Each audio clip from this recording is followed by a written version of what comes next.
ಏನಾಯಿತು ಮುಂದೆ? ಇತ್ಯಾದಿ ವೇದವಾಕ್ಯಾನಿ ಸಾಧನ ಅಲ್ಲ. ತಸ್ಮಾತ್ ತಾರತಮ್ಯಂಚ ಮುಕ್ತಾನಾಂ ಅಲ್ಲ, ಇನ್ನು ಮುಂದಿದೆ, ಇಲ್ಲಿದೆ. ಇತ್ಯಾದಿ ವೇದವಾಕ್ಯಂ ವಿಷ್ಣುರುತ್ಕರ್ಷಮೇವ ಭಕ್ತಿ ಉಚ್ಚೈಹಿ. ಇತ್ಯಾದಿ ವೇದವಾಕ್ಯಗಳು ಉಚ್ಚೈಹಿ ಗಟ್ಟಿಯಾಗಿ ವಿಷ್ಣು ಸರ್ವೋತ್ತಮತ್ವವನ್ನೇ ಹೇಳ್ತಾ ಇವೆ. ಸರ್ವೋತ್ತಮತ್ವವನ್ನು ಹೇಳ್ತಾ ಇವೆ, ಸರ್ವೋತ್ತಮತ್ವನೇ ಹೇಳ್ತಾ ಇವೆ, ಗಟ್ಟಿಯಾಗಿ ಹೇಳ್ತಾ ಇವೆ. 3 ಪದ ಹೇಳಿದ್ದಾರೆ. ಉತ್ಕರ್ಷಂ ಏವ ಉಚ್ಚೈಹಿ ವಕ್ತಿ. ಉತ್ಕರ್ಷವನ್ನೇ ಉಚ್ಚೈಹಿ ಭಾರಿ ದೊಡ್ಡದಾಗಿ ಘೋಷಣೆ ಮಾಡ್ತಾ ಇವೆ ಅಂತ. ಗಟ್ಟಿಯಾಗಿ ಹೇಳೋದನ್ನು ಯಾವ್ದು ಹೇಳ್ತಾರೆ? ಘೋಷಣೆ ಮಾಡ್ಬೇಕಾದ್ರೆ ಏನು ಮಾಡ್ತಾರೆ? ಗಟ್ಟಿಯಾಗಿ ಹೇಳ್ತಾರೆ. ಸಾಮಾನ್ಯ ವಿಷಯ ಮೆಲ್ಲಗೆ ಹೇಳ್ತಾರೆ. ಉಚ್ಚೈಹಿ ಗಟ್ಟಿಯಾಗಿ ಹೇಳ್ತಾ ಇದ್ದಾರೆ. ಅದಕ್ಕೆ ಆಚಾರ್ಯರು ಶೃಣುತಾಮಲ ಸತ್ಯವಚ ಪರಮಂ ಶಪಥೇರಿತ ಉಚ್ಛ್ರಿತ ಬಾಹುಯುಗಂ ಅಂತ ಉಪಯೋಗ. ಯಾತಕ್ಕಿದ್ದರೆ ಅಷ್ಟು ಸತ್ಯ ಹೇಳಬೇಕಾದ್ರೆ ಘೋಷಣೆ ಹಾಗೆ ಮಾಡ್ತಾ ಇದ್ದೇವೆ. ತಾತ್ಪರ್ಯಂ ಮಹದತ್ರ ಇತ್ಯುಕ್ತಂ ಯೋಮಾಮಿತಿ ಸ್ವಯಂ ತೇನಾ. ಅಷ್ಟೇ ಅಲ್ಲ, ಇದರಲ್ಲಿ ಮಹಾ ತಾತ್ಪರ್ಯ ಇದೆ ಅಂತ ಹೇಳಿದ್ದಾರೆ. ಎಲ್ಲಿ? ಯೋಮಾವೇವಂ ವಿಜಾನಾತಿ ದಾಯೋಂ ಪುರುಷೋ ಲೋಕೆ. ಅದರ ಸ್ಪಷ್ಟ ಏನಂತ ಬಂದಿದೆ? ಇದು ಭಾರಿ ಸತ್ಯವಾದ ವಿಚಾರ ಅಂತ ಅಲ್ಲಿ ಹೇಳಿಬಿಟ್ಟಿದ್ದಾರೆ. ಮಾವಿತಿ, ಈ ರೀತಿ ತಿಳ್ಕೊಂಡ್ರೇ ಮುಕ್ತನಾಗ್ತಾನೆ, ಈ ರೀತಿ ತಿಳ್ಕೊಂಡು ಉಪಾಸನೆ ಮಾಡಿದ್ರೆ ಮುಕ್ತನಾಗ್ತಾನೆ ಅಂತ ಹೇಳಿದ ಮೇಲೆ ನಿರ್ಗುಣತ್ವ ಇಲ್ಲ. ಅದನ್ನು ಯಾತಕ್ಕೆ ಆಚಾರ್ಯ ಕೋಟ್ ಮಾಡ್ತಾರೆ ಅಂದರೆ, ಈ ಶಾಂಕರ ಭಾಷ್ಯದ ಪ್ರಕಾರ ಕೂಡ ಗೀತಾ ಭಾಷ್ಯದಲ್ಲಿ ಈ ಕೊನೆ 15ನೇ ಅಧ್ಯಾಯ ಕೊನೆಯ 5 ಶ್ಲೋಕ ಅವ್ರು ಹೇಳ್ಬೇಕಾದ್ರೆ ಬರೀತಾರೆ. ಈ ಕೊನೆಯ 5 ಶ್ಲೋಕ ಎಷ್ಟು ಇಂಪಾರ್ಟೆಂಟ್ ಅಂದರೆ, ಸಕಲ ಗೀತಾರ್ಥರು ಇದರಲ್ಲಿ ಬಂದಿದೆ ಅಲ್ಲ, ಸಕಲ ಶಾಸ್ತ್ರಾರ್ಥರು ಇದರಲ್ಲಿ ಬಂದಿದೆ ಅಂತ ಹೇಳ್ತಾರೆ. ಅಲ್ಲಿ ಬಂದಿರೋದೇನೋ ಅದ್ವೈತ ಹೆಸರು ಕೂಡ ಇಲ್ಲ. ಪುರುಷೋತ್ತಮ ಅನ್ನೋ ಪದ ಹೇಳಿದೆ. ಪುರುಷೋತ್ತಮ ಪದ ಏನು ಹೇಳುತ್ತದು? ಸರ್ವೋತ್ತಮ ಅಂತ ಹೇಳಿ. ಸರ್ವೋತ್ತಮದಲ್ಲಿ ಸರ್ವ ಸತ್ಯ ಆಗಿರ್ಬೇಕಿಲ್ಲ, ಅವ್ರಿಗೆ ವಿರುದ್ಧ ಅದು. ಅವ್ರಿಗೆ ಹೇಳಿದ್ರು ಆಚಾರ್ಯ. ಮತ್ತೆ ನೀವೇ ಒಪ್ಕೊಂಡಿರೋ ಮಾತು ನೋಡಿ ಅಂತ ಕೋಟ್ ಮಾಡಲಿಕ್ಕೆ ಯೋ ಮಾಂ ಅಂತ ಉಪಯೋಗಿಸಿದರು. ಸ್ವಯಂ ತೇನ ಯಾರು ಹೇಳಿದ್ದಾರೆ? ಕೃಷ್ಣನೇ ಹೇಳಿದ್ದಾನೆ. ಭೂಮ್ನಃ ಜಾಯಸ್ತ್ವವಿತ್ಯುಕ್ತಂ ಸೂತ್ರೇಷು ನಿರ್ಣಯಾತ್ತೇನ ಭೂಮ್ನಃ ಕೃತವಜ್ಜಾಯಸ್ತ್ವಂ ತಥಾಚ ತರಿಸೇತಿ ಬ್ರಹ್ಮಸೂತ್ರ. ಆದರೆ ಭೂಮಗುಣ ಅಂದರೆ ಪೂರ್ಣತ್ವ ಅಂತ ಅರ್ಥ. ಪೂರ್ಣಗುಣ ಭಾರಿ ದೊಡ್ಡದು ಅಂತ ಹೇಳ್ತಾರೆ. ದೇವರಲ್ಲಿ ಪೂರ್ಣತ್ವ ಇದೆ, ಅನಂತ ಗುಣ ಹೊಂದಿರೋದೇ ಪೂರ್ಣತ್ವ. ಅಂತ ಪೂರ್ಣತ್ವ ಇದ್ದ ವ್ಯಕ್ತಿಗೂ ಅಪೂರ್ಣರಿಗೂ ವ್ಯತ್ಯಾಸ ಹೇಳಬೇಕೇ ಹೊರತು ಎಂದು ಐಕ್ಯ ಸಾಮ್ಯ ಹೇಳಬಾರದು. ಇವೆಲ್ಲ ಅದು ಸೂತ್ರ, ಅದು ಗೀತಾ. ಇಷ್ಟೊತ್ತು ಕೋಟ್ ಮಾಡಿದ್ದೆಲ್ಲ ಬೇರೆ ಬೇರೆ ಕೋಟ್ ಮಾಡಿದರು.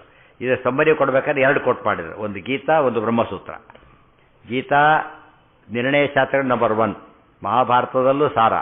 ಬ್ರಹ್ಮಸೂತ್ರ ಅದಕ್ಕಿಂತ ಶ್ರೇಷ್ಠ. 2 ಕೋಟ್ ಮಾಡಿದ್ದರಿಂದ ವೆರಿ ಇಂಪಾರ್ಟೆಂಟ್. ಅದು ಯೋಮಾಂ ಭೂಮ್ನಃ ಅದು ಮೊದಲು ಗೀತಾ ಕೋಟ್ ಮಾಡಿ ಆಮೇಲೆ ಬ್ರಹ್ಮಸೂತ್ರ ಕೋಟ್ ಮಾಡಿದ್ರು. ಯಾತಕ್ಕೆ? ಯಾವಾಗ ಆಮೇಲೆ ಕೊಡೋ ಡಾಕ್ಯುಮೆಂಟ್ ಹೇಗಿರುತ್ತೆ? ಇದ್ರ ಯಾವ್ದು ಕೊಡ್ಬೇಕಾದ್ರೆ ಕೊಡ್ತಾ ಕೊಡ್ತಾ ಕೊಡ್ತಾ ಭಾರಿ ಇಂಪಾರ್ಟೆಂಟ್ ಕೊನೆಗೆ ಇಡ್ತಾರೆ, ಕೊನೆಗೆ ಇಂಪಾರ್ಟೆಂಟ್ ಕೊಡೋದು. ಅದಕ್ಕೆ ಭೂಮ್ನಃ ಶ್ರೇಷ್ಠ. ಹಾಂ,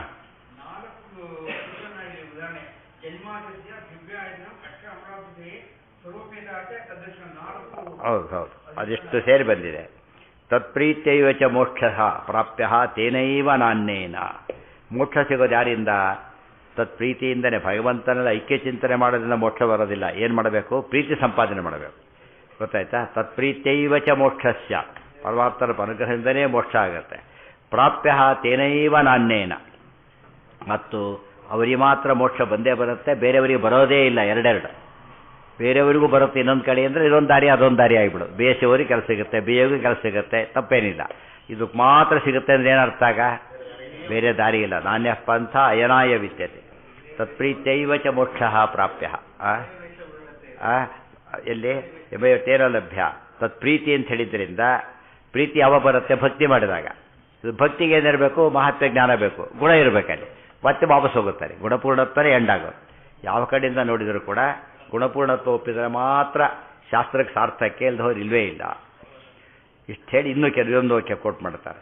ನಾಯಮಾತ್ಮ ಪ್ರವಚನೇನ ಲಭ್ಯೋ ನ ಮೇಧಯ ನ ಬಹುನಾ ಶ್ರುತೇನ ಯಮೇ ವೈಷ ವೃಣುತೆ ತೇನ ಲಭ್ಯ ತಶೇಷ ಆತ್ಮ ವಿವೃಣುತೆ ತನೋಂ ಸ್ವಾಂ. ಇದೆಲ್ಲ ಬರೀ ನಮ್ಮ ಮಾತಲ್ಲ, ಉಪನಿಷತ್ ಸ್ಪಷ್ಟ ಹೇಳ್ತಾ ಇದೆ. ನ ಅಯಂ ಆತ್ಮ ಪ್ರವಚನೇನ ಲಭ್ಯ. ನಾನು ಇಷ್ಟು ಪ್ರವಚನ ಮಾಡಿದ್ದೇನೆ, ಮೋಕ್ಷ ಕೊಡುವಂತ ಕೇಳಾಗಿಲ್ಲ. ವಿದ್ಯಾರ್ಥಿ ಯಾವ ವಿದ್ಯಾರ್ಥಿ ಕೂಡ ಇಷ್ಟು ಪುಟ ಬರೆದಿದ್ದೇನೆ ಪಾಸ್ ಮಾಡಿ ಅಂತ ಕೇಳಾಗಿಲ್ಲ. ಎಷ್ಟು ಪುಟ ಬರೆದಿದ್ದೇನೆ ಅಂತ ಕೇಳೋದಿಲ್ಲ. ಸೊ ಎಷ್ಟು ಪ್ರವಚನ ಮಾಡಿದ್ದೀರಿ ಅನ್ನೋದ್ರ ಮೇಲೆ ಏನು ತೀರ್ಮಾನ? ಮೋಕ್ಷ ತೀರ್ಮಾನ ಆಗೋದಿಲ್ಲ. ನಮೇಧಯ, ಎಷ್ಟು ಭಾರಿ ಬುದ್ಧಿವಂತ ಅಂತ ಪ್ರೂವ್ ಮಾಡಿದ ಇದು ಹೇಳ್ತಾರೆ. ನಮೇಧಯ, ವಾದದಲ್ಲಿ ಗೆದ್ದೆ ಅಂತ ಬುದ್ಧಿಯಿಂದ ಗೆದ್ದೆ. ಬುದ್ಧಿಯಿಂದ ಗೆದ್ದ ಮಾತ್ರಕ್ಕೆ ನಿನ್ನ ಬುದ್ಧಿ ಜಾಸ್ತಿ ಅಂತ ಆಯ್ತೆ ಹೊರತು ಮತ ಸರಿ ಅಂತ ಆಗಲಿಲ್ಲ. ಅರ್ಥ ಆಯ್ತಾ ಈಗ? ಮತ ಸರಿ ಇರೋದು ಬೇರೆ, ಬುದ್ಧಿ ಜಾಸ್ತಿ ಇರೋದು ಬೇರೆ. ಎಷ್ಟೋ ಸರ್ತಿ ಹೇಳಿಲ್ಲ ತಿರುಗುಬಡಿತಾಚಾರ್ಯರು ಆಚಾರ್ಯ ಶಿಷ್ಯರಿಗೆ ಅವರು ಸೋಲಿಸ್ಬಿಟ್ರು ವಾದದಲ್ಲಿ. ಆ್ಯಕ್ಚುಲಿ ಮತ ಸರಿ ಇದೆ, ಇವರು ಸೋತರು. ಯಾತಕ್ಕೆ? ಬುದ್ಧಿಯಲ್ಲಿ ಕಡಿಮೆ ಆಯ್ತು ಅಷ್ಟೆ. ತಿರುಗುಬಡಿತಾಚಾರ್ಯ ಬುದ್ಧಿ ಜಾಸ್ತಿ ಇತ್ತು. ಮತ ದೌರ್ಬಲ್ಯ ಬೇರೆ, ಮತಿ ದೌರ್ಬಲ್ಯ ಬೇರೆ. ಮತ ದೌರ್ಬಲ್ಯ ಅಂದ್ರೇನು? ಒಬ್ಬ ಇಂಟರ್ನ್ಯಾಷನಲಿ ರೆಪ್ಯೂಟೆಡ್ ಅಡ್ವೊಕೇಟು, ಅವ್ನು number 1 in the world, case ಸೋತ್ಬಿಟ್ಟ. ಯಾಕೆ? ಕೇಸ್ಗೆ ಮೆರಿಟ್ ಇಲ್ಲ, ಕೇಸಿಗೆ ಮೆರಿಟ್ ಇಲ್ಲ, ಸೋತ್ಬಿಟ್ಟ. ಅದು ಲಾಯರ್ ತಪ್ಪಲ್ಲ, ಯಾರು ತಪ್ಪದು? ಕೇಸ್ ತಪ್ಪು. ಆದರೆ ಕೆಲವು ಬೆಸ್ಟ್ ಕೇಸು ಅದು ಸೋತ್ಬಿಟ್ಟ, ದೊಡ್ಡ ಲಾಯರ್ ಅಂತ ಕರೀತಾರೆ. ಕೇಸ್ ಚೆನ್ನಾಗಿದೆ, ಸೋತ್ಬಿಟ್ಟ, ದೊಡ್ಡ ಲಾಯರು. ಅದು ಲಾಯರ್ ಚೆನ್ನಾಗಿದ್ದಾನೆ, ಕೇಸ್ ದೊಡ್ಡ ವೀಕ್ ಕೇಸು. ಇವತ್ತು ಬೇರೆ ಎಲ್ಲ ಮತಗಳಿರೋ ಪಾಯಿಂಟ್ ಅಕಸ್ಮಾತ್ ಗೆದ್ದರೆ ಏನಿರುತ್ತೆ ಅಂದರೆ ಬುದ್ಧಿಯಿಂದ ಗೆಲ್ತಾರೆ. ಗೊತ್ತಾಯ್ತಾ? ಬುದ್ಧಿಯಿಂದ ಗೆಲ್ತಾರೆ. ಆದರೆ ನಮ್ಮಲ್ಲಿರೋದು ಮತ ದೊಡ್ಡದು. ಮತಕ್ಕೆ ಮತಿನೂ ಅದಕ್ಕೆ ಪೂರ್ಣ ಮತಿಗಳು ಬಂದಿದ್ದರೆ ಎರಡೂ ಸೇರ್ಕೊಂಡ್ಬಿಡುತ್ತೆ. ಪೂರ್ಣ ಮತ ಪೂರ್ಣಮತಿ ಆದಾಗ ಎಲ್ಲರಿಗೂ ಭಾರಿ ಫಜಿತಿ ಆಯಿತು. ಉಳಿದವರೆಲ್ಲ ಅಲ್ಲೆಲ್ಲ ಗೆಲ್ಲೋದು ಸೋಲು ನಡೀತಾ ಇತ್ತು ಅವರಿಗೆ. ಇಲ್ಲಿ ಫೈನಲ್ಸಲ್ಲಿ ಫಜಿತಿ ಆಯಿತು. ವಿಷ್ಣೋರುತ್ಕರ್ಷಮೇವ ಭಕ್ತಿ ಉಚ್ಚೈಹಿ ತತ್ಪ್ರೀತ್ಯೈವ ಚ ಮೋಕ್ಷ ಸ್ಯಾತ್ ನಾಯಮಾತ್ಮ ಪ್ರವಚನೇನ ಲಭ್ಯ ನ ಮೇಧಯ ನ ಬಹುನಾಶ್ರುತೇನ. ಮೇಧಯ ಭಾರಿ ಬುದ್ಧಿಯಿಂದ ಸಿಗೋದಿಲ್ಲ, ಬಹುನಾಶ್ರುತೇನ ತುಂಬ ಕೇಳಿದ್ದೇನೆ ನಾನು. ಕೆಲವು ಹಳೇ ಇರ್ತಾರೆ, ಹೊಸ ಉಪನ್ಯಾಸಕರಿಂದ ಹಳೆ ಶ್ರೋತೃಗಳು ಜಾಸ್ತಿ ಇರುತ್ತೆ. ಹಳೆ ಶ್ರೋತೃಗಳಿಗೆ ಜ್ಞಾನ ಜಾಸ್ತಿ ಇರುತ್ತೆ. ಅದಕ್ಕೆ 50 ವರ್ಷದ ಪ್ರವಚನ ಕೇಳ್ತಿದ್ದೀರಿ, ಫಸ್ಟ್ ಉಪನ್ಯಾಸ ಶುರು ಮಾಡಿದ್ದಾರೆ. ಎಷ್ಟೋ ಸರ್ತಿ ಹೇಳ್ತಾರೆ ಆಚಾರ್ಯ ಹಾಗೆ ಹೀಗೆ ಹೇಳಿ ಆಗಿಲ್ಲ, ಸರಿ ಇಲ್ಲ ಅಂತ ಹೇಳ್ತಾರೆ. ಯಾಕೆ? ಕೇಳಿ ಕೇಳಿ ಏನಾಗಿದೆ ಅವರಿಗೆ? ಅಭ್ಯಾಸ ಆಗೋಗ್ಬಿಟ್ಟಿದೆ.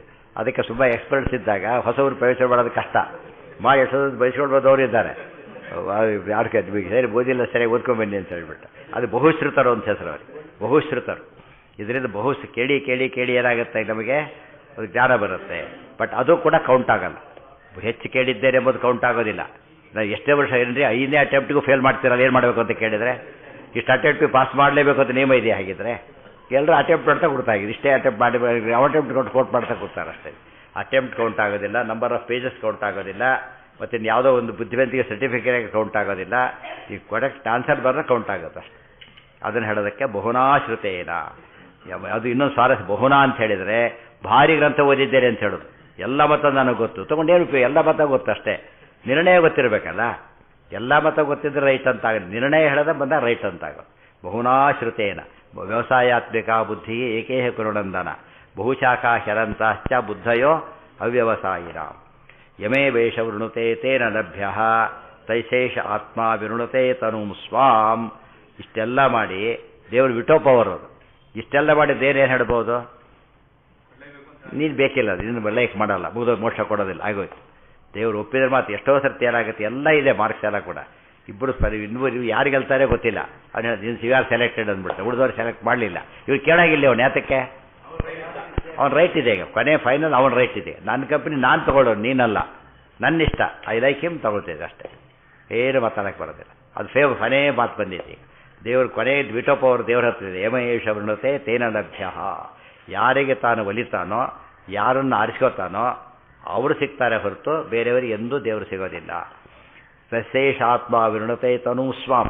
ತನ್ನ ಸ್ವರೂಪವನ್ನು ನಿಜವಾಗಲೂ ಪರಮಾತ್ಮ ತಿಳಿಸ್ಕೊಡೋದು ಅವರಿಗೆ ಹೊರತು ಬೇರೆಯವರಿಗಲ್ಲ.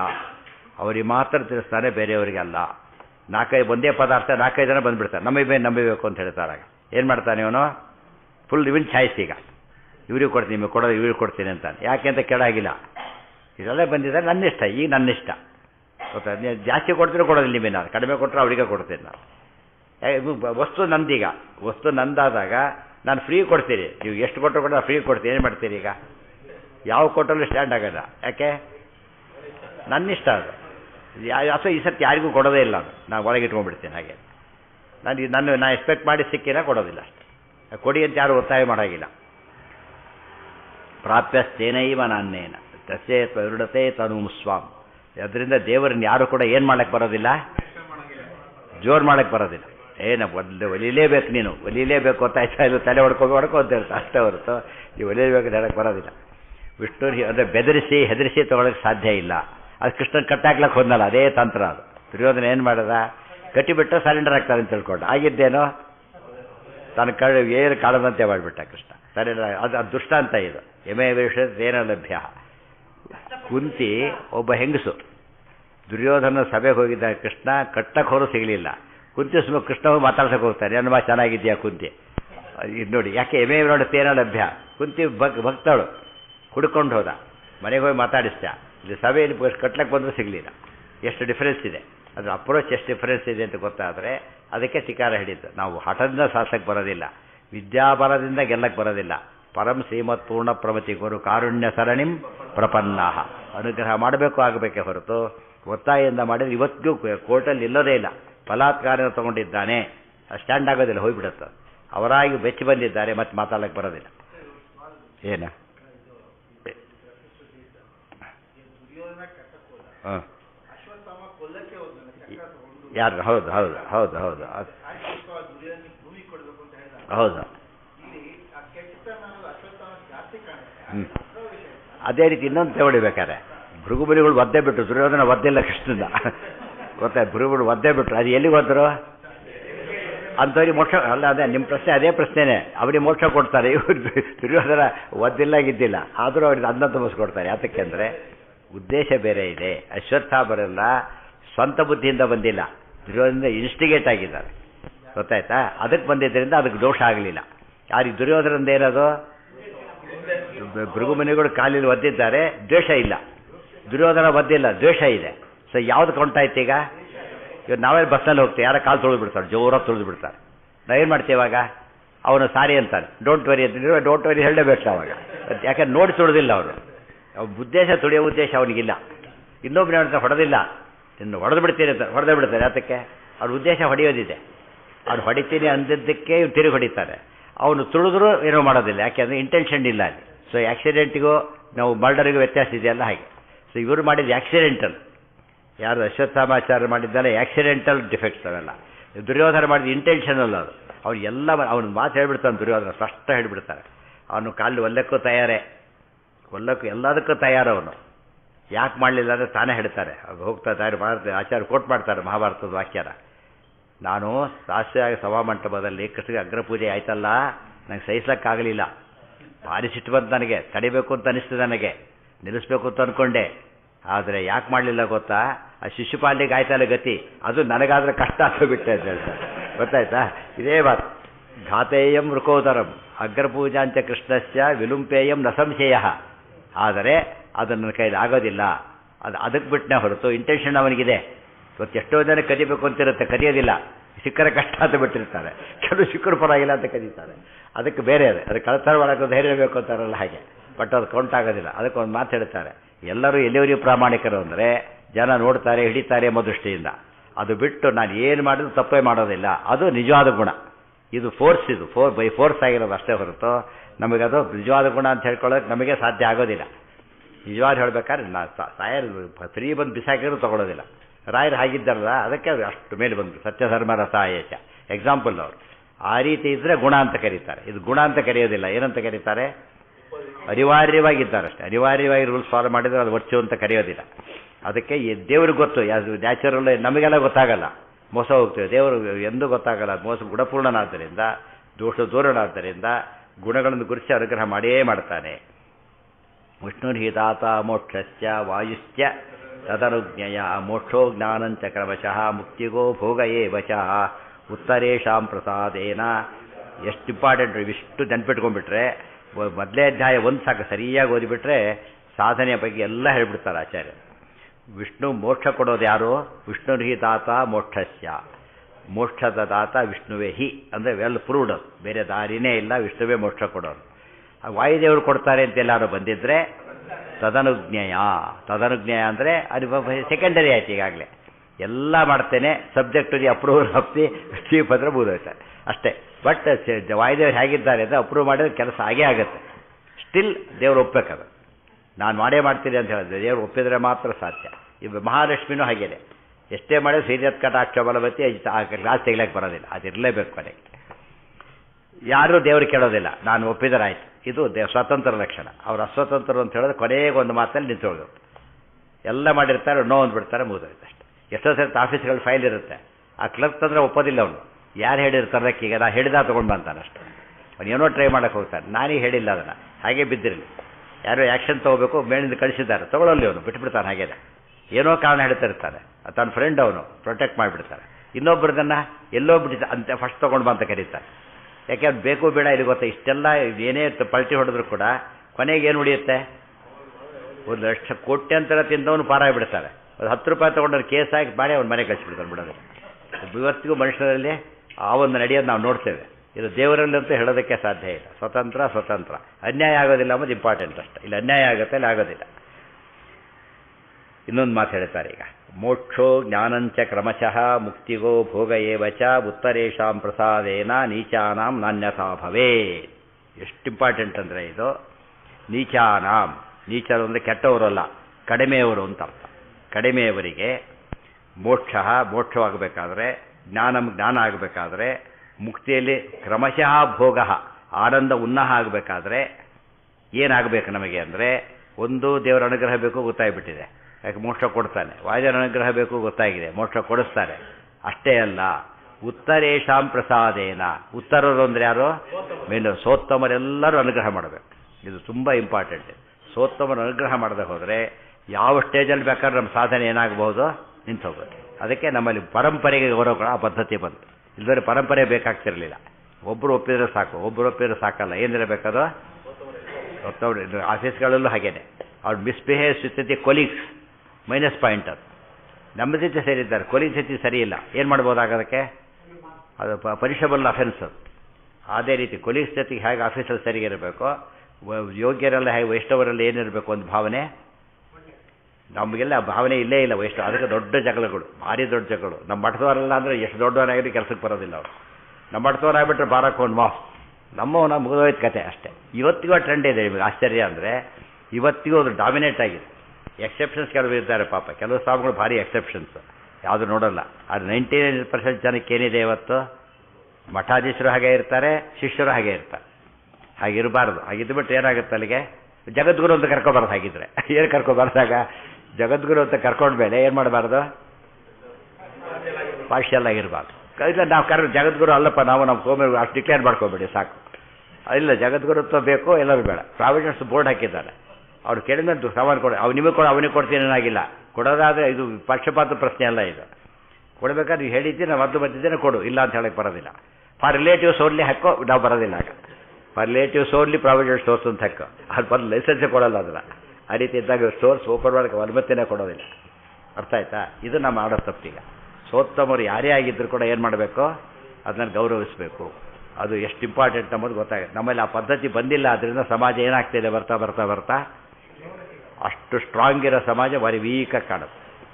ಇವತ್ತು ನಮ್ಮ ಜನಕ್ಕೆ ಭಾರಿ ಖುಷಿ ಆಗಿಬಿಡುತ್ತೆ. ಬೇರೆ ಮಠದವ್ರನ್ನ ಅರೆಸ್ಟ್ ಮಾಡಿಬಿಟ್ರೆ ಯಾರೊಬ್ಬರನ್ನ ನಿಮ್ಗೆ ಭಾರಿ ಖುಷಿ. ಯಾತಕ್ಕೆ? ಅದರಿಂದ ಮಠದ ಹೆಸರು ಕೆಡುತ್ತೆ. ಅದು ನಮಗೆ ಭಾರಿ ಸಂತೋಷ ಕೊಡೋದು.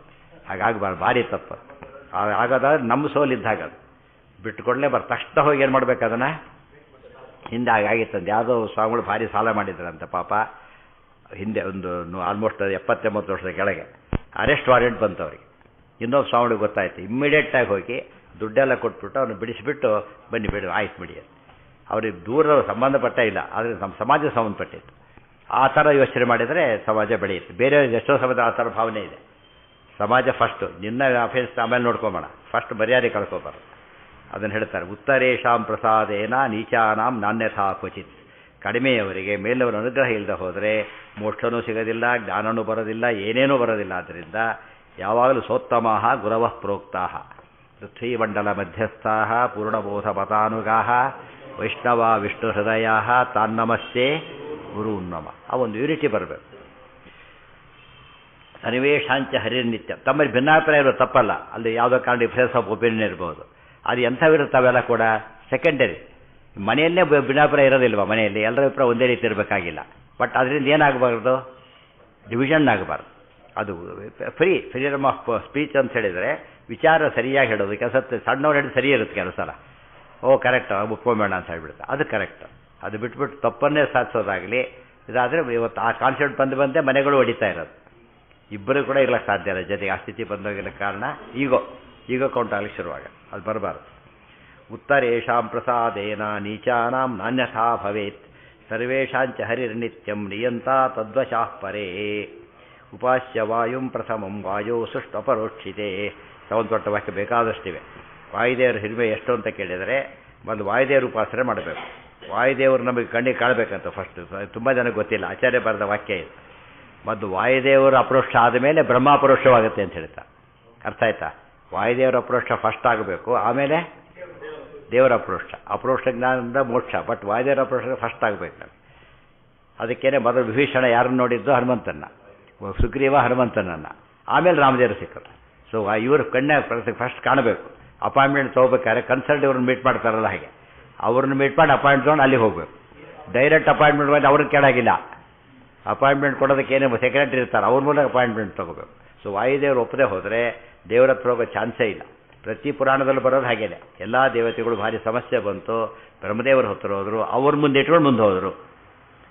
ಒಂದೇ ಒಂದು ಕಡೆ ಡೈರೆಕ್ಟಾಗಿ ಇಂದ್ರಾದಿ ದೇವರುಗಳು ಅಪ್ರೋಚ್ ಮಾಡಿಲ್ಲ ದೇವ್ರನ್ನ. ಡೈರೆಕ್ಟಾಗಿ ಯಾರೂ ಮಾಡಾಗಿಲ್ಲ. ಥ್ರೂ ಬ್ರಹ್ಮದೇವರು ಅಲ್ಲಿ, ಥ್ರೂ ಭಾವಿ ಬ್ರಹ್ಮದೇವರು ಇಲ್ಲಿ. ಇಲ್ಲ ಹೋದರೆ ಮೋಕ್ಷ ಇಲ್ಲ. ಕೃತ್ವಾ ಪರೋಕ್ಷಂಚ ಚಾಪಿ ಕಾಲೇ ಕಾಲೇ ಸ್ಮರೇತ್ ಪುನಃ.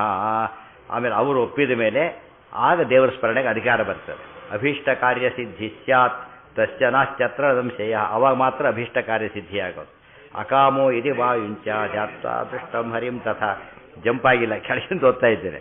ಈ ಸಪೋರ್ಟಿವ್ ಆಗಿರೋ ವಾಕ್ಯ ಓದ್ತಿರೋದು. ವಾಯುದೇವರ ಅಪರೋಕ್ಷ ಜ್ಞಾನ ಬೇಕು ಅಂತ ಬೇರೆ ಕಡೆ ತಾತ್ಪರ್ಯ ಆಚಾರ ಬರೆದಿದೆ ಭಾಗವತ ತಾತ್ಪರ್ಯದಲ್ಲಿ, ಅದನ್ನು ಓದ್ತಾ ಇರೋದಷ್ಟೇ. ಅಕಾಮೋ ಇದಿ ವಾಯುಂಚ ಧ್ಯಾತ್ವಾ ದೃಷ್ಟ್ವಾ ಹರಿಂ ತಥಾ ನ ಕಿಂಚಿತ್ ಕಾಮಯೇತ್ ಪಶ್ಚಾತ್ ಸಕ್ಷಿಪ್ರಂ ಮುಕ್ತಿ ಮೇಷ್ಯತಿ. ನಾವು ವಾಯುದೇವರನ್ನು ನಿಷ್ಕಾಮನೆಯ ಉಪಾಸನೆ ಮಾಡಿದರೆ ಅಪರೋಕ್ಷ ಜ್ಞಾನ ಆಗುತ್ತೆ. ಅವರು ಒಲ್ಲದ ಮೇಲೆ ನಿಷ್ಕಾಮನೆ ಉಪಾಸನೆ ಮಾಡಿದರೆ ದೇವ್ರಿಗೆ ಅಪರೋಕ್ಷ ಆಗುತ್ತೆ. ಅಲ್ಲಿಗೆ ಮೋಕ್ಷ. ಈ ನಿಷ್ಕಾಮತ್ವ ಎರಡು ಕಡೆ ಬೇಕು ನಮಗೀಗ. ವಾಯುದೇವ ನಿಷ್ಕಾಮತ್ವ ಉಪಾಸನೆ ಮಾಡೋದು ಅಂದರೆ ಏನು ನಮಗೆ ಅರ್ಥ ಆಗೋದಿಲ್ಲ. ಅವರ ಶಾಸ್ತ್ರ ಇದೆ, ಈಗ ಶಾಸ್ತ್ರ ಓದ್ತೇವೆ, ಅದಕ್ಕೆ ಇದನ್ನು ಲೌಕಿಕ ಪ್ರಯೋಜನಕ್ಕೆ ಓದಬಾರ್ದು. ಅವಾಗ ಏನಾಯ್ತು? ಎನ್ಕ್ಯಾಶ್ ಮಾಡ್ಕೊಂಡಾಗಾಯ್ತು. ಶಾಸ್ತ್ರಕ್ಕೆ ಭಾರಿ ಬೆನಿಫಿಟ್ ಇದೆ ಅಂತ ಗೊತ್ತಾಗ್ಬಿಟ್ರೆ ಓದ್ತಾರೆ. ಅವ್ರ ಉದ್ದೇಶ ಏನು? ಇದು ಒಂದು ನಡೆಯುತ್ತೆ, ಈಗ ಇದು ನಡೆಯುತ್ತೆ, ಅದಕ್ಕೆ ಬೇಕಾದಷ್ಟು ದುಡ್ಡು ಬರುತ್ತಲ್ಲ. ಈ ರೀತಿ ಓದಿದ್ರೆ ಏನಾಯ್ತು? ಅಲ್ಲಿಗೆ ಸಕಾಮ ವಿದ್ಯಾಭ್ಯಾಸ ಆಯಿತು, ಸಕಾಮ ಆಯ್ತು. ಇದು ಅದನ್ನು ಒಬ್ಬರು ಕರೆಯಿದ್ರೆ ಒಂದು ಪೈಸೆ ಲಾಭ ಇಲ್ಲ ಅಂತ ತಿಳ್ಕೊಬೇಡ. ಅಷ್ಟೇ ಇಲ್ಲ, ಲಾಸೇ ಇದೆ. ಅಷ್ಟಾದರೂ ಕೂಡ ಏನು ಮಾಡಿ ರಾಯರಿಗೆ 4 ವರ್ಷ ಲಾಸ್. ಅದು ವಾರಕ್ಕೆ 30-60 ಟನ್ ಊಟ. ಅವ್ರ ಕೆಲಸಕ್ಕೆ ಸೇರಿ ಏನೋ ಮಾಡಿ ಬೇಕಾಷ್ಟು ಬರ್ತಿತ್ತು. ಓದಿದ್ದಕ್ಕೆ ಎಷ್ಟು ಸ್ಯಾಕ್ರಿಫೈಸ್ ಮಾಡಿದರು, ನಿಷ್ಕಾಮನೆಯ ಮಾಡಿದರು. ಅದಕ್ಕೆ ಲೋಕೋತ್ತರ ವ್ಯಕ್ತಿತ್ವ ಬಂತು. ಆ ಅರ್ಥ ಮಾಡ್ಕೊಂಡು ವಾಯುದೇವರ ನಿಷ್ಕಾಮತೆ ಅಂದರೆ ಅದು. ಪದ್ಮನಾಭ ಶಿವಮನ ಭಟ್ರಾಗಿದ್ದಾಗ ಎಕ್ಸಾಂಪಲ್ ಕೊಟ್ಟರು ಅವರು. ತೊಡಬರಿ ಶಂಖನ ದುಡ್ಡು ಬರಲಿ ಅಂತ ಪೂಜೆ ಮಾಡಿದ್ದಕ್ಕೆ ದುಡ್ಡು ಬಂತು ಅಷ್ಟೇ. ಮಾರಾಟ ಮಾಡಿಬಿಟ್ಟ, ಕಳ್ಕೊಂಡ್ಬಿಟ್ಟ, ಹೋಯ್ತು.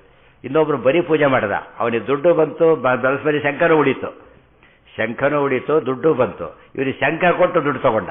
ಏನು ಹೋಯ್ತು ಅವನಿಗೀಗ? ಶಂಖ ಬೇಸಿಕ್ ಇದೆ, ಹೊರಟೋಯ್ತು. ಆದ್ದರಿಂದ ಆ ರೀತಿ ಮಾಡಬಾರ್ದು. ಜ್ಞಾನ ಮಾರಾಟ ಮಾಡಲಿಕ್ಕೆ ಅವಕಾಶ ಇಲ್ಲ. ವಿದ್ಯಾ ಅಂತ ಹೇಳ್ತಾರೆ, ಎಂದೂ ಕೂಡ ವಿದ್ಯೋಪಜೀವನಂ ಧರ್ಮ ವಿಪ್ರಾಣಾಮಪಿ ನೋ ಯತಃ. ವಿದ್ಯೆಯನ್ನು ಮಾಡಿಕೊಳ್ಳಬೇಡಿ, ಅದರಿಂದ ಉಪಜೀವನ ಮಾಡಬೇಡಿ ಅಂತ ಹೇಳ್ತಾರೆ. ಅದು ಮಾಡಿದರೆ ತಪ್ಪು. ತಾರತಮ್ಯಂ ತಥೋ ಜ್ಞೇಯಂ ಸರ್ವೋಚ್ಚತ್ವಂ ಹರೇಸ್ತಥಾ ಏತದ್ವಿನಾ ನ ಕಶ್ಯಾಪಿ ವಿಮುಕ್ತಿ ಸ್ಯಾತ್ ಕಥಂಚನ. ಆದ್ದರಿಂದನೇ ತಾರತಮ್ಯ ತಿಳ್ಕೊಳ್ಬೇಕು ಅಂತ ಹೇಳ್ತಾರೆ. ಮೇಲಿನವರ ಅನುಗ್ರಹ ಇಲ್ಲದೆ ಹೋದರೆ ಸರ್ವೇಶಾಚ ಹರಿನಿತ್ಯಂ ನಿಯಂತ ತದ್ವಶಃ ಪರೆ. ಮುಖ್ಯವಾದ ಎಲ್ಲರಿಗೂ ಬಿಂಬ ಪರಮಾತ್ಮ. ಅದರ ಮೇಲಿನವರಲ್ಲಿ ನಮಗೆ ಬಿಂಬ, ಆದ್ದರಿಂದ ಅವರ ಅಧೀನದಲ್ಲಿ ಇದ್ದೇವೆ. ಅದಕ್ಕೆ ತಾರತಮ್ಯಂ ತಥೋ ಜ್ಞೇಯಂ. ತಾರತಮ್ಯವನ್ನು ಸರಿಯಾಗಿ ತಿಳ್ಕೊಂಡಿರಬೇಕು. ಸರ್ವೋಚ್ಚತ್ವಂ ಹರಿಸ್ತತ. ಎಂಡಾಗಬೇಕು ಎಲ್ಲಿ ತಾರತಮ್ಯ? ಹರಿ ಸರ್ವೋತ್ತಮದಲ್ಲಿ ಎಂಡಾಗಬೇಕು. ಏತದ್ವಿನಾ ನ ಕಶ್ಯಾಪಿ ವಿಮುಕ್ತಿ ಸ್ಯಾತ್ ಕಥಂಚನ. ಇದು ಕೆಲವರಿಗೆ ಹೀಗೆ, ಕೆಲವರಿಗೆ ಹಾಗಲ್ಲ, ಎಲ್ಲರಿಗೂ ಇದು ಕಂಪಲ್ಸರಿ. ಏತದ್ವಿನಾ ನ ಕಶ್ಯಾಪಿ ವಿಮುಕ್ತಿ ಸ್ಯಾತ್ ಕಥಂಚನ. ಈ ರೀತಿ ಮಾಡದೆ ಹೋದರೆ ಯಾರಿಗೂ ಮುಕ್ತಿ ಆಗೋದಿಲ್ಲ. ದಕ್ಷ ಪ್ರಜಾಪತಿ ಹಸ್ತಾಭಿಮಾನಿ ತತ್ವಾಭಿಮಾನಿ ದೇವತೆ ಆತ. ರುದ್ರದೇವರಿಗೆ ದ್ರೋಹ ಮಾಡಿದೆ, ಏನಾಯ್ತು? ಅಲ್ಲಿಗೆ ತಲೆ ಕಟ್ಟಾಗೋಯ್ತು, ಮತ್ತೆ ಕೂಡಿಸ್ಬೇಕಾಯ್ತು. ಅದೆಲ್ಲ ಎಕ್ಸಾಂಪಲ್ಗಳಿದೆ. ದೊಡ್ಡವರು ದ್ರೋಹ ಮಾಡಿದರೆ ಏನಾಗುತ್ತೆ ಅಂತ ಹೇಳೋದಕ್ಕೆ ದಕ್ಷ ಪ್ರಜಾಪತಿ ಒಳ್ಳೆ ದೃಷ್ಟಾಂತ. ಇದೆಲ್ಲ ಯೋಚನೆ ಮಾಡಬೇಕು. ದ್ವೈತದ್ವಿರಾ ನ ಕಶ್ಯಾಪಿ ವಿಮುಕ್ತಿ ಸ್ಯಾತ್ ಕಥಂಚನ. ಪಂಚಭೇದಾಂಶ್ಚ ವಿಜ್ಞಾಯ ವಿಷ್ಣೋ ಸ್ವಾಭೇದಮೇವ ಚ ನಿರ್ದೋಷತ್ವಂ ಗುಣೋದ್ರೇಕಂ ಜ್ಞಾತ್ವಾ ಮುಕ್ತಿರ್ನ ಚಾನ್ಯಥ. 5-6 ಶ್ಲೋಕ ಇದೆ. ಈ ಶ್ಲೋಕ ಹೇಳಬೇಕಾದ್ರೆ ಇದರಿಂದನೇ ಮುಕ್ತಿ, ಇಲ್ಲದೆ ಹೋದರೆ ಮುಕ್ತಿ ಇಲ್ಲ, ಇದರಿಂದನೇ ಮುಕ್ತಿ, ಇದರ ಮುಕ್ತಿ ಇಲ್ಲ. ಇದೆಲ್ಲ ತಿಳ್ಕೊಂಡು ಬಿಟ್ರಾಗ ಎಲ್ಲಿಗೆ ಒತ್ತು ಕೊಟ್ಟು ನೋಡಬೇಕು ಗೊತ್ತಾಗುತ್ತೆ. ಏನು ನೋಡಿ, ಇಲ್ಲಿ ತಾರತಮ್ಯ ತಿಳ್ಕೊಳ್ಳೇಬೇಕು ಅಂತ ಹೇಳಿದರು. ತಾರತಮ್ಯ ಜ್ಞಾನ ಇಲ್ಲದೆ ಹೋದರೆ ವಿಷ್ಣು ಸರ್ವೋತ್ತಮತ್ವ ಆ ಮೂಲಕ ತಿಳಿದ್ರೆ ಸುಮ್ಮನೆ ಸರ್ವೋತ್ತಮ ಅಂತ ತಿಳ್ಕೊಂಡ್ರೆ ಮುಕ್ತಿ ಆಗೋದೇ ಇಲ್ಲ. ಯಾರಿಗೂ ಮುಕ್ತಿ ಆಗೋದಿಲ್ಲ. ಯಾರಿಗೂ ಅಂದರೆ ಏನು, ಅನಂತಾನಂತ ಕಾಲ ಆಗೋಗ್ಬಿಟ್ಟಿದೆ. ಆಗಲೇ ಎಷ್ಟು ಮುಕ್ತರಾಗಿಬಿಟ್ಟಿದ್ದಾರೆ. ಆದರೆ ಒಬ್ಬನು ಕೂಡ ಅದು ಮಿಸ್ಸಾಗಿ ಸೇರಿಕೊಂಡಿಲ್ಲ. ಅದರಲ್ಲಿ ಒಬ್ಬರು ಕೂಡ ಯಾರಿಲ್ಲ, ಮಿಸ್ಸಾಗಿ ಸೇರಿಲ್ಲ. ಸ್ವಲ್ಪ ಪಾಂಡವರ ಸೈನ್ಯ, ಕೌರವರ ಸೈನ್ಯ ನೋಡಿ. ಕೌರವರ ಸೈನ್ಯದಲ್ಲಿ ಕೃಪಾಚಾರ್ಯರು, ದ್ರೋಣಾಚಾರ್ಯ ಎಲ್ಲ ಇದ್ದಾರೆ. ಅಂದರೆ ತಪ್ಪಿನಲ್ಲಿ ಒಳ್ಳೆಯವರು ಸೇರ್ಕೊಂಡ್ಬಿಟ್ಟಿದ್ದಾರೆ. ಆದರೆ ಪಾಂಡವರ ಸೈನ್ಯದಲ್ಲಿ ಒಬ್ಬ ಅಯೋಗ್ಯ ಇಲ್ಲ. ಡಿಫ್ರೆನ್ಸ್ ಗೊತ್ತಾಯ್ತಾ? ಪಾಂಡವರ ಸೈನ್ಯದಲ್ಲಿ ಒಬ್ಬ ಸೈನಿಕ ಗೀರಕ್ಕೆ ಪ್ರತಿಯೊಬ್ಬರು ಎಂಥವರು ಎಲ್ಲ ಸಾತ್ವಿಕರೇ. ಸೊ ಎಂದೂ ಕೂಡ ಅಯೋಗ್ಯ ಸಾತ್ವಿಕರ ಮಧ್ಯೆ ಸೇರ್ಕೊಂಡ್ಬಿಟ್ಟು ಏನು ಮಾಡ್ಲಿಕ್ಕೆ ಬರೋದಿಲ್ಲ, ಮುಕ್ತಿ ಹೋಗ್ಲಿಕ್ಕೆ ಸಾಧ್ಯ ಇಲ್ಲ. ಇದಾದರೆ ಪಾಸ್ ಮಧ್ಯೆ ತಾರು ದೂರ್ಕೊಂಡ್ಬಿಡ್ತಾರೆ ಎಷ್ಟೋ ಸಲ. ತುಂಬ ಕ್ರೌಡಲ್ಲಿ ಏನು ಮಾಡ್ತಾರೆ, ಯಾರಿಗೂ ಪಾಸ್ ಕೊಟ್ಟರೆ ಇವ್ರು ಹೋಗ್ಬಿಡ್ತಾರೆ ಮಧ್ಯೆ, ಇವ್ರು ತೆಗಲಿಕ್ಕೆ ಅವ್ರು ಸಿಕ್ಕಾಕೊಂಡ್ಬಿಡ್ತಾರೆ, ಹಾಳಾಗಿ ಹೋಗಿ ಇವರು ಮತ್ತೆ ಕರ್ಕೊಂಡು ಹೋಗ್ಬಿಡ್ತಾರೆ, ಗಲಾಟೆ ಬೇಡ ಅಂತೇಳಿ. ಆ ರೀತಿ ಮೋಕ್ಷಕ್ಕೆ ಹೋಗ್ಲಿಕ್ಕೆ ಬರೋದಿಲ್ಲ, ರಶ್ಶಲ್ಲಿ ಹೋಗ್ಲಿಕ್ಕೆ ಬರೋದಿಲ್ಲ. ಅದು ಇಂಡಿವಿಜುವಲ್ ಚೆಕ್ ಮಾಡ್ತಾರೆ, ಅದು ಬೇಡ್ತಾರಲ್ಲ ನಿಮಗೆ ಐಡಿಯಾ ಹೊಡೆದಾಕ್ಬಿಡೋದು. ಅದು ನಮ್ಮಲ್ಲಿ ಇವತ್ತೇ ಅಷ್ಟು ಸ್ಟ್ರಿಕ್ಟ್ ಮಾಡಿದ್ದಾರೆ. ಇನ್ನು ದೇವ್ರ ಸರ್ಕಾರ ಹೇಗಿರ್ತದೆ, ಒಬ್ಬನೂ ಹೋಗಿಲ್ಲ. ಆದರೆ ಅಯೋಗ್ಯರ ಮಧ್ಯೆ ಯೋಗ್ಯ ಸಿಕ್ಕೊಂಡ್ಬಿಡ್ಬೋದು ಕೆಲವು ಸಲ, ಪ್ರಾರಬ್ಧವಶ ಸಿಕ್ಕೊಳ್ಬೋದು. ಎಂಥ ಪ್ರಾರಬ್ಧ ಇದ್ದರೂ ಕೂಡ ಅಯೋಗ್ಯ ಯೋಗ್ಯರ ಮಧ್ಯೆ ಸೇರೋದಿಲ್ಲ. ಆದರೆ ಇವರಿಗೆ ಪ್ರಾರಬ್ಧ ಇದ್ದರೆ ಅಯೋಗ್ಯರ ಮಧ್ಯೆ ಯಾರು ಸೇರಬಹುದು, ಯೋಗ್ಯ ಸೇರಬಹುದು. ಪಂಚಭೇದಾಂಶ ವಿಜ್ಞಾಯ ವಿಷ್ಣು ಸ್ವಾಭೇದವೇವಚ ನಿರ್ದೋಷತ್ವ ಗುಣೋದ್ರೇಕಂ ಜ್ಞಾತ್ವಾ ಮುಕ್ತಿ ನ ಚಾನ್ಯಥ. ಇನ್ನೇನು ಪಂಚಭೇದಾಂಶ ವಿಜ್ಞಾಯ, ಪಂಚಭೇದಾಂಶ ಜ್ಞಾತ್ವ ಅಂತ ಹೇಳಿಲ್ಲ, ವಿಜ್ಞಾಯ. ಪಂಚಭೇದಗಳನ್ನು ಸರಿಯಾಗಿ ತಿಳ್ಕೋಬೇಕು, ಕರೆಕ್ಟಾಗಿ ತಿಳ್ಕೋಬೇಕು. ವಿಷ್ಣೋ ಸ್ವಾಭೇದಮೇವಚ, ವಿಷ್ಣುವಿಗೆ ಸ್ವಗತ ಭೇದ ವಿವರ್ಜಿತ ಅಂತ ತಿಳ್ಕೋಬೇಕು. ನಿರ್ದೋಷತ್ವಂ ಗುಣೋದ್ರೇಕಂ, ಎರಡು ವೆರಿ ವೆರಿ ಇಂಪಾರ್ಟೆಂಟ್. ನಾರಾಯಣಂ ಗುಣೈ ಸರ್ವೈರುದೀನಂ ದೋಷವರ್ಜಿತ, ಇದು ಬಿಡಾಗಿಲ್ಲ. ನಿರ್ದೋಷತ್ವಂ ಗುಣೋದ್ರೇಕಂ ಜ್ಞಾತ್ವಾ ಮುಕ್ತಿ ನ ಚ ಅನ್ಯಥ. ಇದು ತಿಳ್ಕೊಂಡ್ರೆ ಮುಕ್ತಿ, ಹೊರತು ಇಲ್ಲದೆ ಹೋದರೆ ಮುಕ್ತಿ ಇಲ್ಲ. ಬೇರೆ ಎಲ್ಲ ಮತಗಳಲ್ಲೂ ಏನಿಲ್ಲ, ಇದ್ರಲ್ಲಿ ಒಂದು ಇಲ್ಲ, ಆದ್ದರಿಂದ ಏನಿಲ್ಲ, ಮುಕ್ತಿ ಕೊಡೋ ಮತಗಳಲ್ಲ ಅಂತ. ಫುಲ್ ಇರೋ ಒಂದೇನೆ ಮುಕ್ತಿಗೆ ಸಿಲೆಬಸ್ ಇದು. ಅವತಾರಾನ್ ಹರೇ ಜ್ಞಾತ್ವ ನಾವತಾರ ಹರೇಶ್ಚಯೇ ಸದಾ ವೇಷಾನ್ ತಥಾ ಸಮ್ಯಕ್ ಜ್ಞಾತ್ವಾ ಮುಕ್ತಿರ್ನ ಚಾನ್ಯಥ. ಅವತಾರಾನ್ ಹರೇರ್ ಜ್ಞಾತ್ವ, ಯಾವುದು ಹರಿ ಅವತಾರಗಳು ಸರಿಯಾಗಿ ತಿಳ್ಕೋಬೇಕು. ನಾ ಅವತಾರ ಹರೇಶ್ಚಯೇ, ಯಾವ ದೇವತಾರ ಅಲ್ಲ ಅದನ್ನು ಸರಿಯಾಗಿ ತಿಳ್ಕೋಬೇಕು. ತದಾ ವೇಷಾನ್, ಯಾವುದು ಆವೇಶಗಳು ಅದನ್ನು ತಿಳ್ಕೊಳ್ಬೇಕು. ಮೂರರ ಸ್ವಲ್ಪ ಹೆಚ್ಚು ಕಡಿಮೆ ಆಗಬಾರ್ದು. ಹೆಚ್ಚು ಕಡಿಮೆ ಆದ್ರೆ ಏನಾಗುತ್ತೆ, ಅಲ್ಲಿಗೆ ಮುಕ್ತಿ ಹೊರಟೋಯ್ತು. ಉದಾಹರಣೆಗೆ ಈ ವೇದವ್ಯಾಸರು ಸಾಕ್ಷಾತ್ ಅವತಾರ ಏನಂತ ತಿಳ್ಕೊಂಡಿದ್ದಾರೆ, ಕಶ್ಚಿತ್ ಋಷಿ. ಕಪಿಲ ರೂಪ ಸಾಕ್ಷಾತ್ ರೂಪ, ಕಶ್ಚಿತ್ ಋಷಿ ತಿಳ್ಕೊಂಡ್ಬಿಟ್ಟಿದ್ದಾರೆ. ಅದಕ್ಕೆ ಅವತಾರ ಸರಿಯಾಗಿ ತಿಳ್ಕೊಳ್ಳಿಲ್ಲ ಅವರು, ಮುಕ್ತಿ ಆಗಲಿಲ್ಲ. ಪೃಥು ಚಕ್ರವರ್ತಿ ಇದ್ದಾನೆ, ಏನಲ್ಲ ಆತ ಸಾಕ್ಷಾತ್ ಅವತಾರ ಅಲ್ಲ, ಸಾಕ್ಷಾತ್ ಅವತಾರ ತಿಳ್ಕೊಂಡ್ಬಿಟ್ಟಿದ್ದಾರೆ. ಅವತಾರ ಅಲ್ಲದನ್ನ ಅವತಾರ ಅಂತ ತಿಳ್ಕೊಂಡ್ರು, ಅವತಾರ ಆಗಿರೋದನ್ನ ಅವತಾರ ಅಲ್ಲ ಅಂತ ತಿಳ್ಕೊಂಡ್ರು. ಬರೀತಿರೋದು ಬ್ರಹ್ಮಸೂತ್ರ ಭಾಷ್ಯ. ಅವರು ಬ್ರಹ್ಮಸೂತ್ರ ಬರೆದವರು ಯಾರು ಅಂದರೆ ಯಾರೋ ಋಷಿ. ಯಾರೋ ಋಷಿ ಬರೆದು ನೀವ್ಯಾಕೆ ಭಾಷೆ ಬರಿಬೇಕು, ಅದಕ್ಕೆ ಯಾವುದೋ ಮಾತಿ ಕಾಮೆಂಟ್ರಿ ಕೊಡಬೇಕಾ? ದೊಡ್ಡವರಾಗಿದ್ದಕ್ಕೆ ಬರಿತಿರೋದು, ಸಾಕ್ಷಾತ್ ವಿಷ್ಣುವೇ ಆಗಿದ್ದ ಬರಿತಾ ಇದ್ದಾರೆ. ಇದೆಲ್ಲ ಅರ್ಥ ಮಾಡಿಕೊಂಡ್ರೆ ಅವತಾರಾನ್ ಹರೇ ಜ್ಞಾತ್ವ ನಾವತಾರ ಹರೇಶ್ಚಯೇ ಅಂದರೆ ದೇವರತಾರ ಯಾವುದೆಲ್ಲ ತಪ್ಪು ತಿಳ್ಕೊಂಡ್ರೇ ಮೋಕ್ಷಕ್ಕೆ ಹೋಗೋದಿಲ್ಲ. ಅಂದರೆ ಎಲ್ಲರೂ ದೇವರು ಅಂತ ತಿಳ್ಕೊಂಡ್ರೆ ಪ್ರಶ್ನೆನೇ ಬರ್ತಿದ್ದಿಲ್ಲ, ಈ ವಾಕ್ಯಕ್ಕೆ ಅರ್ಥನೇ ಇರೋದಿಲ್ಲ.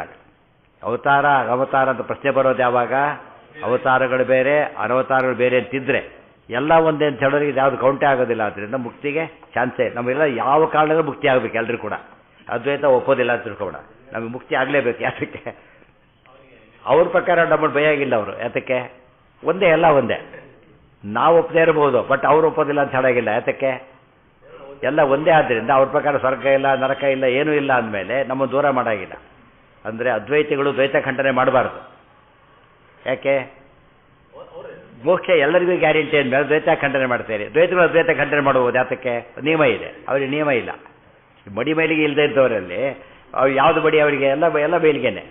ಅದು ಬಡಿಯವರು ಹೇಳಬಹುದೇ ಹೊರತು ಬಡಿ ಮೈಲಿಗೆ ಅವ್ರು ಹೇಳಾಗಿಲ್ಲ. ಯಾತಕ್ಕೆ? ಯಾರೋ ಬರ್ತಾನೊಬ್ನು ಭಾರಿ ಮಡಿಬೇಕು ಅಂತ. ನಿನ್ನೆ ಹೋಟ್ಲಿಗೆ ಕೂತಿದ್ದು ನೋಡಿದ್ದೇನೆ, ಸುಮ್ಮನೆ ಊಟ ಮಾಡುತ್ತೆ ಅವಾಗ ನೋಡಿದ್ರೆ ಸರಿ ಬಿಟ್ಬಿಡ್ತಾರೆ.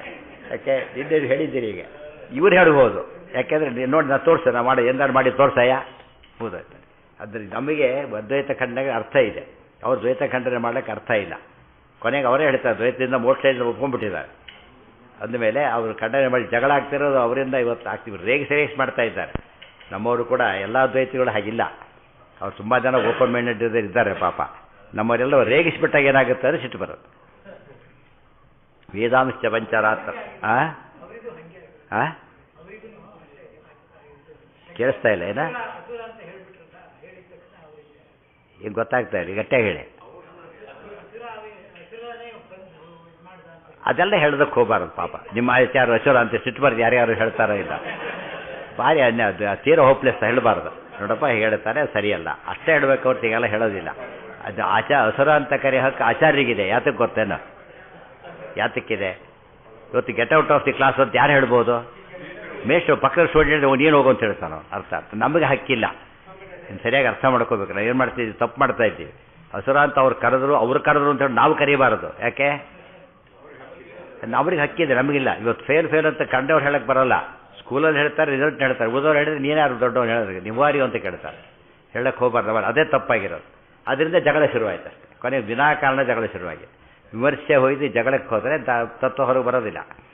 ತದಾವೇಶಾನ್ ತಥಾ ಸಮ್ಯಕ್ ಜ್ಞಾತ್ವಾ ಮುಕ್ತಿ ನ ಚಾನ್ಯತ. ಇವತ್ತು ಪೊಲೀಸ್ ಹೊಡೆದ್ರೆ ಸುಮ್ಮನೆ ಇರ್ತಾರೆ. ಇವ್ರು ಹೊಡೆದ್ರೆ ಅವ್ರಿಗೆ ಪೊಲೀಸ್ ಹೇಳ್ತಾರೆ, ನೀವ್ಯಾಕೆ ಹೊಡಿದ್ದು? ನಾವು ಇರೋದೇ ಹೊಡಿಲಿಕ್ಕೆ ಯೋಚನೆ ಮಾಡಬೇಡ್ರಿ, ನೀವು ಹೊಡಿಬೇಡ್ರಿ, ನಾವು ಹೊಡಿತೀವಿ ಅಂತ ಹೇಳ್ತಾರೆ. ಅವ್ರು ಯಾಕೆ ಹೊಡೆದಿ ಅಂತ ಕೇಳಾಗಿಲ್ಲ. ಯಾಕೆ ಬಾಯಿ ಬಿಡಿಸ್ಬೇಕಾಗಿತ್ತು ಹೊಡೆದೆ ಅಂತ ಹೇಳ್ತಾರೆ. ನಾವು ನೀವ್ಯಾಕೆ ಬಾಯಿ ಬಿಡಿಸ್ಬೇಕು ಅಂತ ಕೇಳ್ತಾರೆ. ಫಸ್ಟ್ ನೀವ್ಯಾಕೆ ಬಾಯಿ ಬಿಡಿಸ್ಬೇಕು? First who are you unconcerned. ನಾವು ಹೇಳಾಗಿಲ್ಲ. ಸ್ವರೂಪ ಗೊತ್ತಿದ್ದವ್ರು ಹೇಳಿದ ಮಾತನ್ನು ಸ್ವರೂಪ ಗೊತ್ತಿಲ್ಲದವ್ರು ಹೇಳಬಾರ್ದು. ಅವ್ರು ಹೇಳಿದ್ದಾರೆ ಅಷ್ಟು ಹೇಳಿ, ಅಷ್ಟು ರೈಟ್ ನಿಮಗಿದೆ, ಅಷ್ಟೇ ಹೊರತು ನೀವೇ ಹೇಳೋಕ್ಕಿಲ್ಲ. ಅವ್ರು ಹಾಗೆ ಹೇಳ್ತಾರೆ. ನೋಡಪ್ಪ ನೀನು ಫೇಲು ಅಂತೇಳಿ ಪೇಪರಲ್ಲಿ ಬಂದಿದೆ, ಅದನ್ನು ಹೇಳಬೇಕು ಅಷ್ಟೇ ಹೊರತು ನಾನು ಡಿಕ್ಲೇರ್ ಮಾಡ್ತೀನಿ ಅಂತ ಹೇಳಬಾರ್ದು. ಅದು ನಮ್ಮ ರೈಟ್ ಅಲ್ಲ. ತದಾವೇಶಾನ್ ತಥಾ ಸಮ್ಯಕ್ ಜ್ಞಾತ್ವಾ ಮುಕ್ತಿ ನ ಚಾನ್ಯಥಾ. ಅವತಾರಗಳು ಸರಿಯಾಗಿ ತಿಳಿಬೇಕು. ಇದೆಲ್ಲ ತಿಳ್ಕೊಂಡಾಗಲೇ ಯಾತಕ್ಕೆ ಆಚಾರ್ಯ ಇಡೀ ತಾತ್ಪರ್ಯ ಮುಂದೆ ಓದ್ತೇವಲ್ಲ ಅವಶ್ಯ ಎಲ್ಲ ಹೇಳ್ತಾ ಹೋಗ್ತಾರೆ. ಯಾರ ಅವತಾರ, ಯಾವ ಅಂಶ, ಯಾರ ಆವೇಶ ಎಲ್ಲ ಹೇಳ್ತಾರೆ. ಅದು ಯಾಕೆ ಹೇಳ್ತಾರೆ ಬಂದರೆ ಕಾರಣ ಇದೆ. ಏನು ಸುಮ್ಮನೆ ಹೇಳ್ತಾರೆ ಅಲ್ಲ, ಸರಿಯಾದ ಕಾರಣ ಕೊಟ್ಟು ಹೇಳಿದ್ದಾರೆ. ತದಾವೇಶ. ಇವು ಬಲರಾಮದೇವರಿದ್ದಾರೆ, ಸಾಕ್ಷಾತ್ ಅವತಾರ ಅಂತಾರಲ್ಲ, ಆವೇಶ ಅವತಾರ. ಸೊ ಅವತಾರ ಯಾವುದು, ಅವತಾರ ಎಲ್ಲ ಯಾವುದು, ಆವೇಶ ಯಾವುದು, ಅಲ್ಪಾವೇಶ ಯಾವುದು, ಎಷ್ಟು ವ್ಯತ್ಯಾಸಗಳಿದೆ. ಮತ್ತು ಕಿಂಚಿದಾವೇಶ ಎರಡು ಭಾಗ ಮಾಡ್ತಾರೆ. ಆವೇಶದಲ್ಲಿ ಎರಡು ಭಾಗ, ವಿಶೇಷಾವೇಶ ಬೇರೆ, ಕಿಂಚಿದಾವೇಶ ಬೇರೆ. ಅದೆಲ್ಲ ತಿಳ್ಕೊಂಡು ಕರೆಕ್ಟಾಗಿ ತಿಳ್ಕೊಂಡ್ರೆ ಮೋಕ್ಷ ಆಗುತ್ತೆ. ಯಾರು? ಪೃಥು ಚಕ್ರವರ್ತಿ ವಿಶೇಷ, ಕೆಲವರು ಕಿಂಚಿತ್. ವಾಲಿ ಸಂವಾದಯಶ್ಚೈವ ವಿಶೇಷಾವೇಶನೋ ಹರೇಹೆ ಆಚಾರ್ಯ ಹೇಳ್ತಾರೆ. ಇನ್ನೂ ಕೆಲವರೆಲ್ಲ ಕಿಂಚಿದಾವೇಶನೋ ಹರೇಹೆ. ತದಾವೇಶಾನ್ ತಥಾ ಸಮ್ಯಕ್ ಜ್ಞಾತ್ವಾ ಮುಕ್ತಿರ್ನ ಚಾನ್ಯಥಾ. ನಾವು ಸ್ಟ್ರಾಂಗ್ ಸ್ವೀಟು ಲೈಟ್ ಅಂತೀವಲ್ಲ ಹಾಗೆ. ಸಕ್ಕರೆನೇ ಜಾಸ್ತಿ ಆಗಿದ್ದಾಗ ಸ್ಟ್ರಾಂಗ್, ಸ್ವಲ್ಪ ಇದ್ದಾಗ ಲೈಟ್ ಅಷ್ಟೆ. ಅವತಾರಾನ್ ಹರೇ ಜ್ಞಾತ್ವ. ಇವೆಲ್ಲ ಎಲ್ಲರಿಗೂ ಟೆಕ್ಸ್ಟ್ ಬುಕ್ ಮಾಡಬೇಕು. ಬರೀ ಪಂಡಿತರು ಓದೋಕೆ ಓದಬೇಕಲ್ಲ, ಪ್ರತಿಯೊಬ್ಬರು ಓದಿದರೆ ಪಂಡಿತರಾಗೋದು. ಜ್ಞಾತ್ವಾ ಮುಕ್ತಿ ನ ಚಾನ್ಯಥ. ಸೃಷ್ಟಿ, ರಕ್ಷಾ, ಹೃತಿ, ಜ್ಞಾನ, ನಿಯತಿ, ಅಜ್ಞಾನ, ಬಂಧನಾನ್ ಮೋಕ್ಷಂಚ ವಿಷ್ಣುತಸ್ವೇವ ಜ್ಞಾತ್ವಾ ಮುಕ್ತಿ ನ ಚಾನ್ಯಥ. ಅಲ್ಲಿಗಿರಲಿ. ನಾಳೆ ದಿವಸ ಟೈಮ್ ಚೇಂಜ್ ಇದೆಯಲ್ಲ, ನೆನಪಿರಲಿ. ಹಾಂ, ವಾರಣಿ ಯೋಗ ಅಂದರೆ ಈ ಮಾಘಶುದ್ಧ ಮಾಘಬಹುಳ ಅಮಾವಾಸ್ಯೆಯಲ್ಲಿ, ಅಮಾವಾಸ್ಯೆ ದಿವಸ ಕೆಲವು ನಕ್ಷತ್ರ ಇದ್ಬಿಟ್ಟು ವಾರಣಿ ಯೋಗ ಅಂತ ಕರೀತಾರೆ. ಭಾರಿ ಶ್ರೇಷ್ಠ. ಅದು ಪ್ರತಿ ವರ್ಷ ಬರೋದಿಲ್ಲ. ಪ್ರತಿ ವರ್ಷ ನಾಳೆ ವಾರಣಿ ಯೋಗ ಇದೆ. ಮತ್ತೆ ಕಾರ್ಯಕ್ರಮ ಅಂದರೆ ಪಿತೃ ಕಾರ್ಯಕ್ಕೆ ಭಾರಿ. ಪರ್ವಕಾಲಗಳೆಲ್ಲ ಸಾಮಾನ್ಯ ಪಿತೃ ಕಾರ್ಯಕ್ಕೆ ಖುಷಿ. ಗ್ರಹಣಾದಿಗಳೆಲ್ಲ ಪಿತೃ ಕಾರ್ಯ ಹೇಳ್ತೇವಲ್ಲ, ಗ್ರಹಣ ಇದ್ದಾಗ ಲೆಕ್ಕ. ಇಲ್ಲ, ಶ್ರಾದ್ದ ಮಾಡೋ ಶಕ್ತಿ ಶ್ರಾದ್ದನೇ ಮಹಾಲಯ ಮಾಡದೆ ಮಾಡಬೇಕು. ಮಹಾಲಯ ಮಾಡದೆ ಮಾಡೋದು ಭಾರಿ ಶ್ರೇಷ್ಠ. ಬರೀ ಒಪ್ಪಿತರಿಗೆಲ್ಲ, ಎಲ್ಲರಿಗೂ ಮಾಡೋದು ಒಂದು. ಇಲ್ಲವರೆ ತರ್ಪಣ ಅಂತ ಇದ್ದಿದ್ದಾರೆ ವಿಶೇಷ. ಯಾರಿಗೂ ವಾವಶ ತರ್ಪಣ, ತಿಲತರ್ಪಣನೇ. ತಿಲತರ್ಪಣ ಆದಷ್ಟು ಇಂಥ ಪ್ರಸಾದ ಸರ್ವಪಿತೃ ತರ್ಪಣ ಕೊಟ್ಟರೆ ಒಳ್ಳೆಯದು. ಗೊತ್ತಾಯ್ತಾ? ಮಹಾಲಯ ಇದ್ದ ಹಾಗೆ ಸರ್ವಪಿತೃ ತರ್ಪಣ ಕೊಟ್ಟರೆ ತುಂಬ ಶ್ರೇಷ್ಠ. ಕನಿಷ್ಠ ಅದೇ ಹೇಳಿದ್ದು. ನಾಳೆ ದಿವಸ ವಿಶೇಷ ತರ್ಪಣ ಕೊಟ್ಟಕ್ಕೆ ಪಿತೃತರ್ಪ ಇದು ತಗೊಂಡು ಈಗ